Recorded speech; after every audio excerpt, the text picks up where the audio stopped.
Welcome to the Change Energizer Hot Seat Podcast.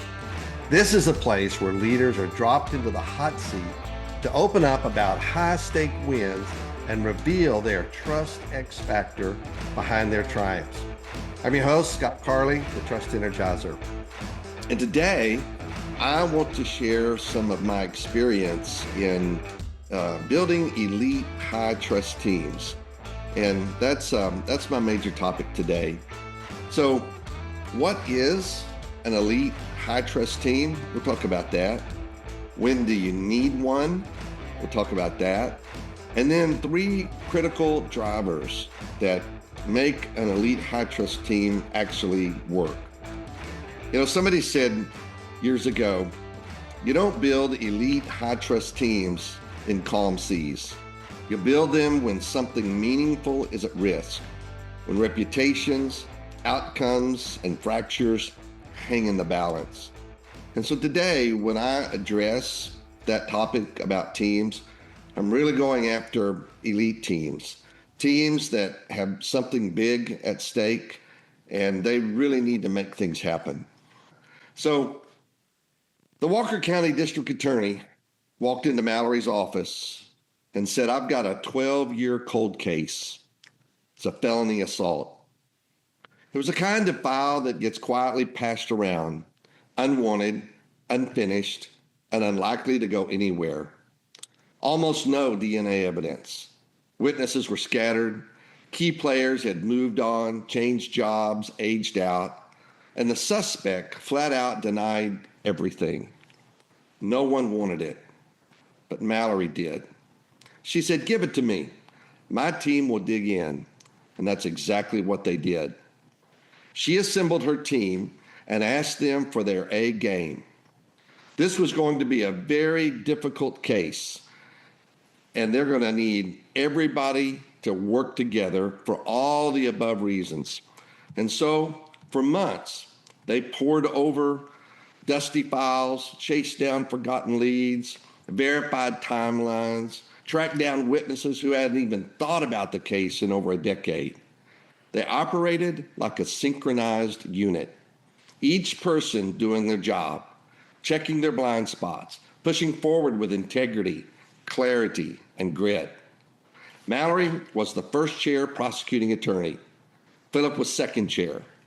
They had 2 detectives, 3 forensic interviewers, a couple of counselors, paralegals, secretaries, the court staff, the judge. Eventually, the case made it to trial.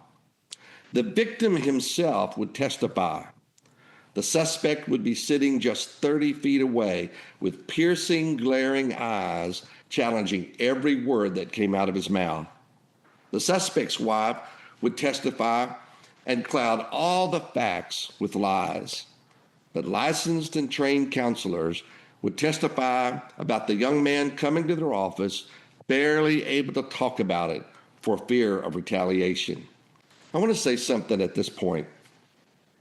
You know, you can put together a project and a game plan and a Gantt chart and all kinds of things to, you know, we've got this big project. We've got it all laid out, and on paper, it all looks good. Everything's going to go off without a hitch. But then you have to take it into court.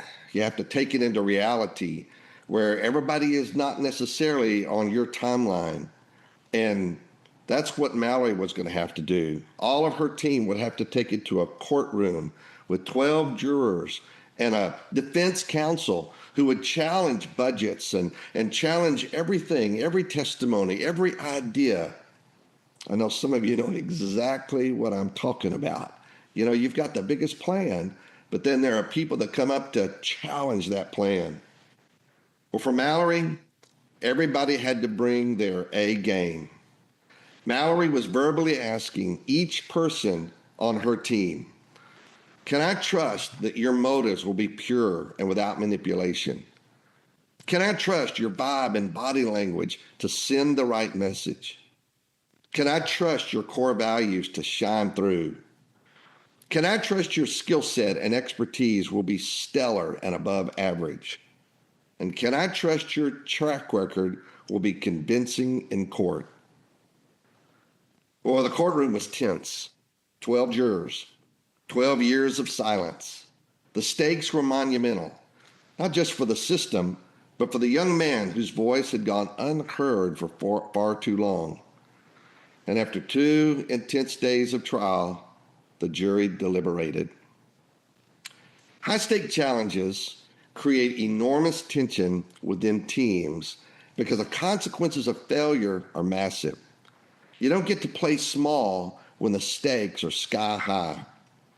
To pull off legendary straight-up wins, your team must have 3 things.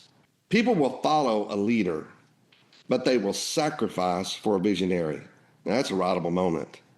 So you think about that. There are people who are visionaries and they cast a vision. And when that happens, something inside of you wants to follow after that. Mallory and her team had a high stake vision, and that was justice. Big vision comes from visionaries. They see something profound, something necessary, something worth sacrificing for. And that's why I say people will follow a leader, but they will sacrifice for a visionary. An elite high-trust team needs a high-octane cause to get them out of bed. I mean, these are people that drink Red Bull Premium for breakfast every day. So, I have a question for you. What does your industry high-stake courtroom challenge look like? And I really want you to think about that. I want you to think about what you do and what is a big high-stake opportunity in your industry. For the Walker County District Court, it was a conviction and sentencing of a violent crime. And that's what Mallory was going after, and that's what her team was going after. That's a big deal. All right, well, let's turn it around a little bit. Not all high-stake challenges show up in a courtroom. I don't think anybody of you had to take your projects into a courtroom. I hope not. But sometimes they do show up in a ballroom. Different venues, but the same pressure. Different stakes, but the same demand for excellence. So think about it for just a minute. Think about your annual awards banquet. I mean, everybody's dressed to the nines. Finalists are sitting at their tables. You're waiting for your category to be called. You've sacrificed for a goal, and now you want your prize. So I ask you another question. What does your industry awards banquet look like? And I don't live for banquets, and I don't live for those prizes, but at the same time, after working very hard for a year on a project or some initiatives that are really important and critical to us, yes, I want to go there and I want to receive the awards for my team, for us together, having worked very hard on something. Part of what I'm saying is for you to be able to activate an elite, high-trust team, there's got to be something that they're going after, something that they want deeply, a mission, something that they believe in that will pull their very best efforts out of them. You know, several years ago, I was part of an organization called BNI, Business Network International, and I managed the Central Texas region. We had 36 chapters, about $36 million worth of referral revenue that was generated every year. And so our franchise owner gave us a call after one of the conferences, and they said, hey, Scott, Bill, we got a problem. Said, we haven't been meeting our KPIs, and our numbers are so low in the traffic lights that my franchise may not be renewed. And we've got to make some big changes, and I'm depending on you guys to make those changes. And so Bill and I, we got together and said, man, you know, we need to do something here. And we already had a deep passion for what BNI was doing for entrepreneurs and professionals around Austin. And so we put our heads together and we came up with a plan. For the next 18 months, We cast vision about what our region could do and the value that they were bringing to business people. We started curating our teams, the leaders that were directly below us that we reached out to, began to mentor them. Every week, I had a 30-minute time on my calendar that I would reach out to a leader, spend time with them, developing them, helping them to overcome their issues and cast vision. And then we took our training. Our training was scattered all over the area, and we pull our training all together into one location. 400 people came into a conference room with a lot of energy, and we began to cast vision and begin to feed them the training that they needed to help achieve their goals. Went into breakout rooms. Man, it turned into a big deal. We talked to them about the KPIs, key performance indicators, and we talked to them about the rewards for hitting those KPIs. And after 18 months of Bill and our team transforming into an elite high trust team, we went from below any markers in the traffic lights to the top 2% internationally for BNI. Oh my word. You talk about the exhilaration of going to the conferences and picking up those awards and those trophies for the work that we had done that not Bill and I, but our team had done. So when you want to activate an elite high trust team, you've got to give them something that is big, something that's important to them and to you, and let that foster inside of them. So here's what I'd like for you to do. I'm going to ask you a question, and I want you to put your answer in the chat box. What is one mission critical initiative in your world right now where failure is not an option? The point is that we've got to have something that's important, and we've got to pass that value and importance, that mission critical to them. And when we do that, what happens is we give them a reason to respond. So that was the first thing. The first thing was they had to have a mission, a vision of what was really important. So let's talk about the second thing. The second thing that for a team, an elite high trust team, to really take off is synchronized trust. Every day in business, whether in boardrooms, sales meetings, or casual hallway conversations, people are subconsciously asking one critical question: can I trust you? That question is the foundation of every decision, partnership, and opportunity. Leaders ask it when delegating responsibilities. Clients ask it before signing contracts. Teams ask it before committing to a project. Can I trust you? When the answer is yes, doors open, deals close, teams move forward with speed and confidence. But when the answer is uncertain or no, hesitation, resistance, and slowdown follows. The power of trust cannot be overstated. It determines how quickly decisions are made. Boy, wouldn't you like to have decisions made quickly? How effectively teams collaborate with each other, and how much influence a leader has. A high trust credit score ensures that your team is seen as reliable, credible, and someone worth following. Conversely, a low trust credit score erodes confidence, stalls cooperation, stifles growth. Trust is the invisible currency that either accelerates or stalls success. Trust is fundamental to every relationship, from internal team dynamics to external client negotiations. High trust teams are intentional, aligned, and proven across the 5 dimensions of the trust credit score. Now, a few years ago, because of this, I developed a thing called the trust credit score. And I want to take you through it because the trust credit score is a really important concept for all of us to understand. You know, that word trust, a lot of people have a a gut feeling. I trust something. I have this gut feeling that something's going on. But today, I'd like to help calibrate that gut feeling that you have about trust. And I'm going to give you the acronym for trust and what it's all about. And the T in trust is about true motives and intentions. Man, your motives and your intentions and your team's motives and intentions are just really critical. People can read through those in a second. So ask yourself the question, how are they serving when no one is watching? Do they have aligned motives that eliminate hidden agendas?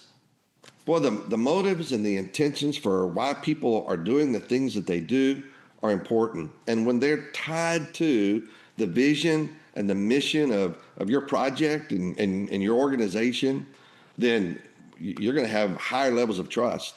Things are going to operate in a really great way. The second one is just as important, and that's radiance. Radiance and vibe from body language. Our body betrays us. And if we have bad motives or bad intentions, it's going to show up in our body language and our vibe. So I want you to ask the question for yourself and for some people on your team. Do they bring positive or negative energy into the room? People see that. People see when somebody walks in and when they do, the room lights up. The room energizes. And they feel that because the radiance and the body language that they bring in, that vibe that they bring in is powerful. But the same thing happens when somebody brings in a negative undertone and they're just pessimistic about everything and they're just not sure that it's going to work and not sure that we can really make this happen. Boy, there's all these things that could come up. People feel that. An elite high trust team has to have good, positive energy about the possibilities and how we're going to deal with the issues and the problems that come up. Boy, keep those things in mind. Those two are important, but they don't dismiss the value of the next one, and that is core values, your underlying core values. Here's the deal. Values determine your behavior under pressure. And when your core values are not aligned with the rest of the team, boy, it's going to show up really quick. So finding people whose core values align with the rest of the team and the mission of the organization, the mission of the project makes a big difference. Now, there's a lot of companies that have taken the time to create company core values. And when people are hired and brought on, hopefully there's some real training and support backing up those core values so that they actually become the core values of the people that are working there. And those core values are critical because when you're under pressure and you're having to make decisions about what you're going to do, your core values will surface. And so an elite high trust team has good core values, aligned core values with the rest of the team and the organization. And it creates speed and certainty. That's a big deal. There's another one. And another one should never be forgotten either. And that is skill set and expertise. An elite high trust team has got to have a proven skill set. In the trades, there's an apprentice signs up and they're interested in learning how to do something. And so they're an apprentice and they stay in as an apprentice over a period of years. And eventually, after they pass some other tests, they move up to be a journeyman. Man, and a journeyman is somebody who knows a lot more about it. They've focused knowledge and they've worked at it. They've got hours of study, certifications under their belt. But eventually, if they keep at it, they turn into a master, and their level of expertise is superior. I know that many of you already know this, but in the trades, when somebody, in the state of Texas anyway, when somebody needs to pull a permit from the city or the county to do some work, only a master electrician, a master plumber are the ones who can pull those permits. You know, an elite high trust team needs more than just okay, more than, well, I think they can do it. They need expertise in their area of responsibility. So just like Mallory, when she's handing something over to a forensic interviewer, that interviewer knows exactly what questions to ask and how to read those questions. And the detectives know what to look for and what is seen and what is not seen. Here's a deal on an elite high trust team. There's no passengers. Everybody needs to carry their weight. Now, I hope that as I'm talking about some of these things, some of you are mentally looking at your team and you're scoring them. On a scale of 1 to 10, you're scoring them. 1, they just don't have this. 10, man, they're masters in it. And then maybe somewhere in between. But you need to do that because then you have a trust credit score of where your team is and what they can contribute to the project. The last one is equally important, and we need to know about this. And what's their track record? You know, track record. Receipts. What have you done? A track record that will stand up under pressure. You know, past behavior predicts performance when the pressure hits. And when you can look at people and say, well, you know, they did this right, and they did this right on this project, and boy, they really carried it over the finish line on this other project, and people have a track record, your confidence in them and the confidence with the rest of the team goes up.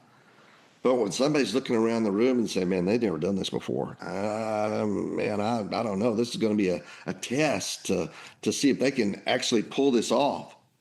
Well, if they've got some certifications in their expertise and their skill set, and they've gone through some training and they're up to speed and they really know what's going on, the chances of them having a great track record greatly increase. So here's the deal. If you're on a mission critical project, you don't get to show up.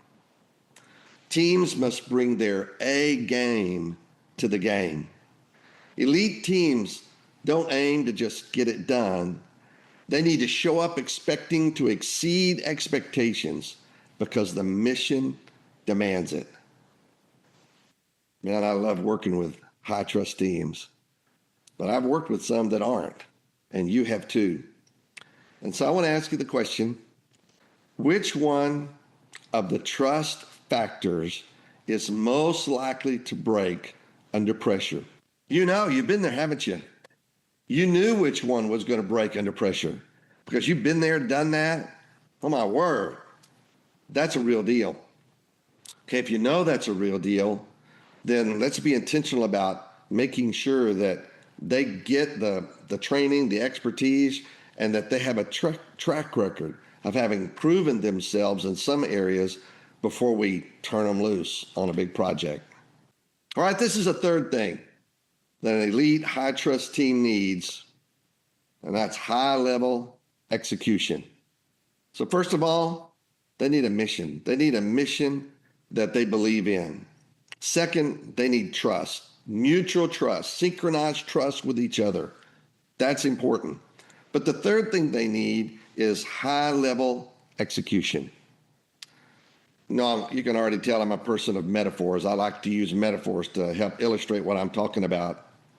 Execution is being the third runner in a 4-person relay race, knowing that you've got to run with everything you've got and then pass that baton to the final runner without missing a beat. Boy, that's a big deal. A big deal is doing your job in a master scale level, but then you got to hand that off to somebody. You've got to give it to them so that as they speed up, they can grab the baton and finish the final run of the race. Well, you know what that's like when people are working with you. And, you know, I know a mechanical engineer who was working on a pretty big project, commercial HVAC that had a big chiller that had to be installed in a building here in Austin. And so one of the key engineers was called out, had to make a trip to Korea to do some government work over there. And before they left, they went to a couple of the other engineers and say, hey, we've got this big chiller thing. And when I get back, I mean, we're just supposed to go in and install this thing.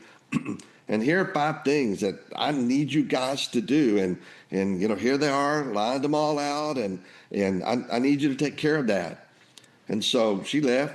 She went to Korea, spent a week there working on a government project. And at the end of the week, when she came back and you know, came to the office knowing that in the next 2 days they were going to have to install that chiller, she called on a couple of the engineers, and one of them had not lifted one finger to do anything on that list. They had gotten distracted with their other projects. Oh my word, that is not high-level execution. High-level execution is when you're given a task and you know the rest of the job depends on you doing your thing. High-level execution. You can't toss that baton at somebody. You can't just hope that they'll catch it. You have to pass it off so they can grab it and run further. Trust without execution is just hoping. But clear communication is definitely a competitive advantage. How often are you communicating? With the people who work under you, would they ever say that, well, my boss ghosted me. Somebody on the team ghosted me, and I'm not hearing anything from them. Elite high-trust teams can't do that. They have good communication, clear communication.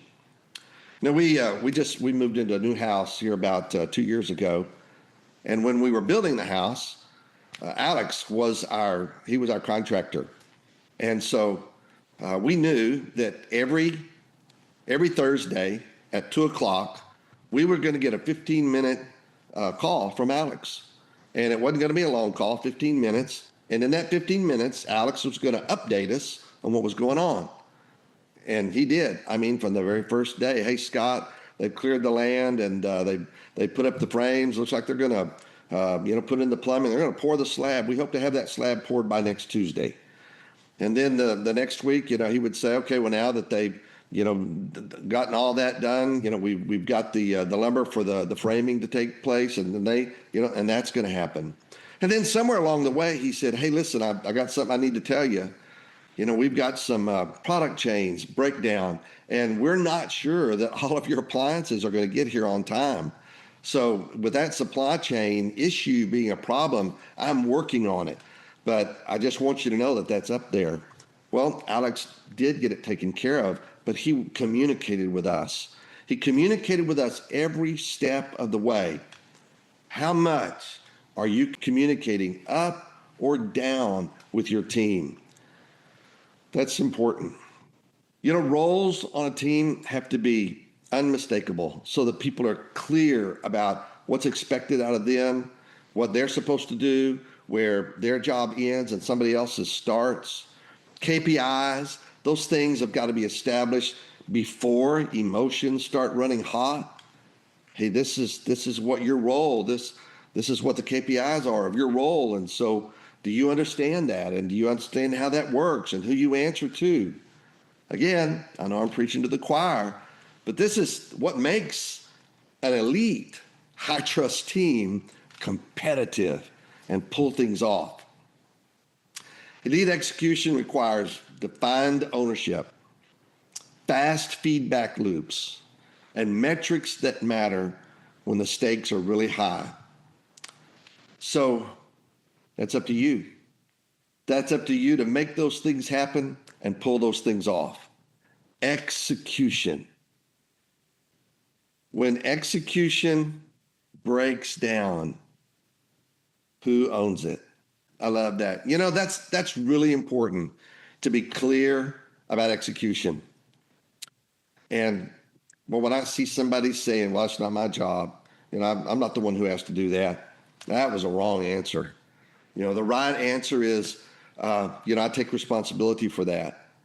And even when the engineer who went to Korea came back and they had to have a discussion with with the boss and bring in the big guns about what happened. She said, I will take responsibility for that because somehow or another I did not communicate how important this was. And I didn't vet that this other person had what it took to pull this thing off. She didn't like to take the pressure for that, but she had to do it because that's where trust is built. All right, let's get back to this trial. Man, felony assault, 2 days of intense trial. The jury is sent into deliberation. 38 minutes later, they returned a verdict. Guilty, maximum sentence, justice delivered. Mallory and her team celebrated the fact that it took a team to make that happen. Nobody thought they would actually be able to pull it off, being a 12-year cold case. But because the team was focused and intentional and brought their A game, they got the conviction that they were looking for. So, as I bring all of this to a close, legendary wins require legendary commitment. Legendary wins require leadership trust. There's got to be an energized vision and passion about what you're doing. And let me just stop and say this. You know, you may look at some of the stuff that you're doing and say, man, Scott, I'm having a hard time getting energized about this. This is just a project. And I'm asking you today to find reasons to get energized about every project that you've got. Find reasons to say, we need to bring our A game to make this happen. It may be because you're taking the whole company up a notch, your whole division up a notch. That's what we did with B&I. B&I, we were just one of the regions that the franchise holder had, but we took our region to the top 2% internationally. The other franchises, the other groups, they didn't do that, but we did it. You have to decide what you're going to get energized about. The second thing is trusted teams create great confidence, and execution delivers results. So when all these are present, you're not chasing success, you're engineered for it. And that's where legendary stuff happens. Creating an elite high trust team.